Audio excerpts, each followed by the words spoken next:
করো, ফেরেশতাদের রূহ কবজ হয়ে যাবে। এবার আল্লাহ জিজ্ঞেস করবেন, ইয়া মালাকাল মাউত আখবিরনি মান ইয়াবকা।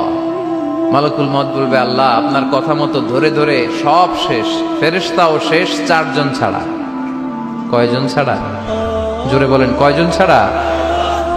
ইসরাফিল, জিব্রাইল, মিকাইল, আজরাইল। আল্লাহ এই 4 জন আমরা বাকি।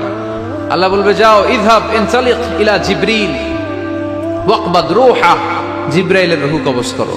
ইযহাব ইলা ইসরাফিল ওয়াকবাদ রূহা, ইসরাফিলের রূহ কবজ করো। ইযহাব ইলা মিকাইল ওয়াকবাদ রূহা, রূহ কবজ করো। ওই 3 ফেরেশতাও শেষ। এবার আল্লাহ তাআলা জিজ্ঞেস করবেন, ইয়া মালাকাল মাউত আখবিরনি মান ইয়াবকা। হে মালাকুল মাউত, আর কে বাকি আছে বলো। মালাকুল মউত বলবে, আল্লাহ আপনার কথা মতো মানুষগুলো শেষ, জিনগুলো শেষ, ইবলিস শেষ, আমার বাকি 3 ভাই ইসরাফিল, মিকাইল, জিব্রাইলও শেষ, শুধু আমি, শুধু আমি। আল্লাহ বলবেন, কেউ নাই? মালাকুল মউত বলবে, না আল্লাহ কেউ নাই। এবার আল্লাহ তাআলা বলবেন, মালাকুল মউত তুমি তো সবাই রে মারছো, এবার তুমি মরো, এবার তুমি মরো, তুমি মরো। শোনার সাথে সাথে মালাকুল মউতের কাঁপুনি ছুটে যাবে, খিঁচুনি এসে যাবে ভয়ে।